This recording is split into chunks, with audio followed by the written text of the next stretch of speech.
نحمدہ ونصلی علی رسولہ الکریم اما بعد اعوذ باللہ من الشیطان الرجیم بسم اللہ الرحمن الرحیم۔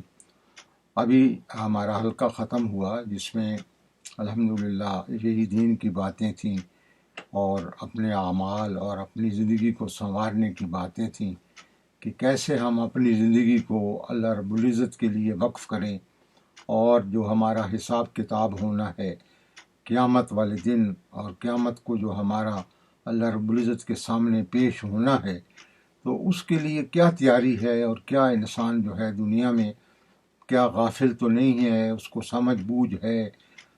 اللہ رب العزت نے اتنا انتظام فرمایا کہ ہر چیز جو ہے اللہ رب العزت نے آگاہ کر دی، ہر چیز کی جو ہے اللہ رب العزت نے آگاہی فرما دی کہ انسان ایسی غفلت میں نہ رہے اور کچھ بھی خالی ہاتھوں آئے اور پھر اس کے لیے دنیا سے جو اعمال ہیں وہ اس کے ختم ہوں، وہ نہ لے کے آئے، تو پھر آخرت میں تو اس کو کوئی حصہ نہیں ملے گا۔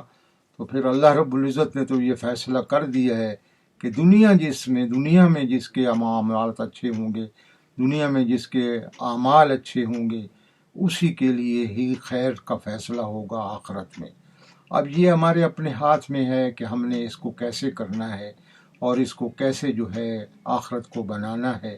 یہ جو 3 صورتیں حضور نبی کریم صلی اللہ علیہ وسلم کی ایک حدیث مبارکہ ہے کہ اگر سورت آپ پڑھیں سورہ تکویر، اس کی 29 آیات ہیں، اور پھر آپ پڑھیں سورہ انفطار، اس کی 19 آیات ہیں، اور پھر پڑھیں سورہ انشقاق، اس کی 25 آیات ہیں۔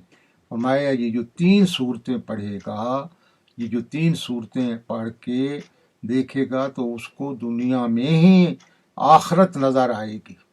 اور اگر آپ یقین کریں جن کو یہ یاد ہوں، اور وہ 6 7 8 10 منٹ لگتے ہیں، 2 3 منٹ کی صورتیں ہیں، پڑھ لیتا ہے آدمی، اس کو زبان نہیں یاد، تو ایسے محسوس ہوتا ہے اذا الشمس کورت واذا النجوم انقدرت واذا الجبال سیرت واذا العشار عطلت واذا الوحوش حشرت واذا الجبال واذا یہ اگر پڑھتے جائیں تو سارا ایسی چیزیں سامنے آتی ہیں کہ انسان جو ہے وہ تسلسل کے ساتھ اللہ رب العزت کی چیزوں کو دے۔ جب آسمان لپیٹ دیا جائے گا، جب ستارے ماند پڑیں گے، جب اونٹنی 10 ماہ کی گابن اونٹنی جو ہے وہ اپنا حمل گرا دے گی، اور جب جنگل کے جانور اکٹھے ہو جائیں گے، اور وَإِذَا الْمَوْءُودَةُ سُئِلَتْ بِأَيِّ ذَنبٍ قُتِلَتْ، جب وہ قتل ہونے والی بچی جس کو کافر زمانہ جاہلیت میں حضور نبی کریم کی آمد کے موقع پر بھی، حضور نبی کریم صلی اللہ علیہ وسلم کے زمانے سے پہلے اور اس کے ہوتے ہوئے ان کے دور میں بھی یہ بچیوں کو قتل کیا جاتا تھا، اور زمین درگور کیا جاتا تھا ان کو مار کے، یعنی بچی کو سمجھا جاتا تھا کہ ایک نحوست ہے جس کو مارنا۔ تو اس کے بارے میں یہ سوال کیا جائے گا، اللہ رب العزت کس وجہ سے، وہ پوچھے مجھے کیوں مارا گیا۔ تو پھر جیسے سورہ انفطار ہے، وَإِذَا السَّمَاءُ انشقاق ہے، وَإِذَا السَّمَاءُ انشقت وَأَذِنَتْ لِرَبِّهَا وَحُقَّتْ وَإِذَا الْأَرْضُ مُدَّتْ وَأَلْقَتْ مَا فِيهَا وَتَخَلَّتْ وَأَذِنَتْ لِرَبِّهَا وَحُقَّتْ۔ یہ 5 آیات جو ہیں یہ آپ اس میں دیکھیں، اسی بارے میں ہے۔ وَإِذَا السَّمَاءُ، جب آسمان پھٹ جائے گا، فرماتے ہیں کہ آسمان کان لگائے ہوئے اللہ کے حکم پر، کب اللہ کا حکم ہو کہ پھٹنا ہے، اور وہ پھٹنے کے لیے جو ہے وہ تیار بیٹھا ہوا، یعنی قیامت کے دن زمین تیار ہے، آسمان تیار ہے۔ اللہ رب العزت زمین و آسمان کا ذکر اس لیے فرماتے ہیں کہ یہ دونوں چیزیں انسان کی خدمت کے لیے اللہ رب العزت نے ان کو جو ہے انسانوں کے لیے بنایا۔ زمین سے غلہ اگتا ہے، آسمان سے پانی آتا ہے، مردہ زمین جو ہے وہ اس کو زندگی ملتی ہے اور وہ چلتی ہے۔ هو الذی خلق لکم ما فی الارض جمیعا ثم استوی الی السماء فسواہن 7 سماوات وہو بکل شیء علیم۔ جانتے نہیں ہو کہ اللہ ہر چیز کو جانتا ہے؟ جو چیز بھی، هو الذی خلق لکم ما فی الارض جمیعا، زمین پہ جو چیز دیکھتے ہو یہ سب تمہارے لیے بنی۔ یہ سب تمہاری خدمت کر لے. اور آسمان 7 آسمان بنائے ہیں اوپر نیچے، آخر ان کا بھی تو مقصد ہے نا.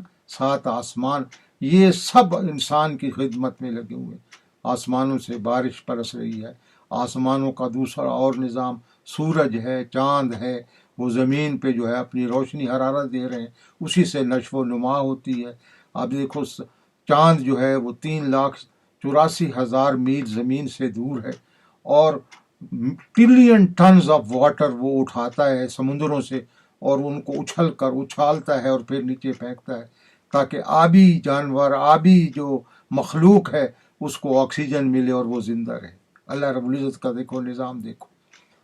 تو 5 بلین ایئر سے سورج جو ہے 600 میل فی سیکنڈ کی رفتار سے چل رہا ہے، اور سال میں ایک سال جو ہے 12 برج اس میں طے کرتا ہے، اور پھر وہ سال کمپلیٹ 365 دن میں 12 برج کمپلیٹ ہوتے ہیں.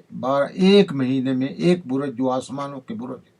والسماء ذات البروج وشاہد ومشہود قتل اصحاب الاخدود النار ذات الوقود. یہ سارا جو نظام ہے اللہ رب العزت کا، اس سارے نظام کو جو ہے اللہ رب العزت نے تھامے ہوئے ہے. اللہ رب العزت ہی جانتے ہیں کہ اس نظام کی جو ہے کیا ضرورت ہے، کیا حیثیت. تو بھائی ہمیں تو صرف یہی ہے کہ اللہ رب العزت کے ساتھ اپنے آپ کو جوڑے رکھیں. اور یہ جو آج کا مفہوم یہ تھا کہ یہ جو 3 صورتیں ہیں، سورہ انفطار، سورہ تکویر، سورہ انشقاق، تو اذا السماء انفطرت واذا الکواکب انتصرت واذا القبور بعثرت. تو یہ جو چیزیں ہیں ان سے اللہ تعالیٰ فرماتے ہیں کہ یہ جب انسان پڑھتا ہے تو قیامت نظر آ جاتی ہے، قیامت کا سما نظر آتا ہے. اور ان تینوں کی جو میں آیات بتا رہا تھا 29، 19، 25، یہ 73 بنتی ہیں، اور ہمارے مسلمانوں کے فرقے 73 ہیں. تو اس طرف ہو سکتا ہے اللہ رب العزت ہمیں اشارہ دینا چاہتے ہیں. 71 فرقے ہیں یہودیوں کے، 72 فرقے ہیں عیسائیوں کے، 73 فرقے ہیں مسلمانوں کے، اور 73 فرقوں میں ایک فرقہ جو ہے وہ جائے گا جنت میں، 72 فرقے سب جو ہے وہ جہنم میں جائیں گے. اور وہ کون سا فرقہ جنت میں جائے گا؟ جس فرقے کا جو لوگ حضور نبی کریم صلی اللہ علیہ وسلم کی معیت میں صحابہ کرام کی زندگی کو اپنائیں گے. فَإِنْ آمَنُوا بِمِثْلِ مَا آمَنْتُمْ بِهِ، وہ لوگ جو ہیں وہ کامیاب ہوں گے جن ایمان لاؤ جیسے ایمان لائے صحابہ کرام، جیسے ایمان لائے اللہ کے وہ نیک بندے. اگر ایسا ایمان ہوگا تو پھر جو ہے ہماری جو ہے وہ اللہ رب العزت کے سامنے بخشش ہوگی اور ہمارے معاملات صحیح ہوں گے. تو اللہ رب العزت ہمیں اس کی سمجھ عطا فرمائے، اور اس کو سمجھنے کے لیے ہمیں اللہ رب العزت جو ہے پوری فہم عطا فرمائے. زندگی میں جتنی بھی چیزیں ہیں کوششیں ہیں یہی کریں کہ اللہ رب العزت کو راضی کریں. گناہ ہو بھی جائے تو فوراً استغفار پڑھ لیں، کیونکہ ہمیں اللہ رب العزت نے شیطان نے ہمیں بہکانا ہے، ہر گناہ کی طرف لے کے جانا ہے. شیطان کا تو کام بھی یہی ہے. اور ہمیں اللہ رب العزت نے جو ایک اس کا توڑ دیا ہے، اس کا جو میکانزم دیا ہے کہ اس کو کیسے ختم کرنا ہے، وہ ہے استغفر اللہ تعالی ربی من کل ذنب واتوب الیہ، یا اعوذ باللہ من الشیطان الرجیم. اللہ رب العزت کی طرف فوراً رجوع کر لیں اور شیطان سے پناہ مانگیں. تو اس سے جو ہے اللہ رب العزت ہماری خیر کے فیصلے فرمائیں گے. جزاکم اللہ خیر. اللہ سے دعا کرتے رہیں کہ اللہ ہمیں آخرت میں ہماری آخرت کامیاب فرمائے.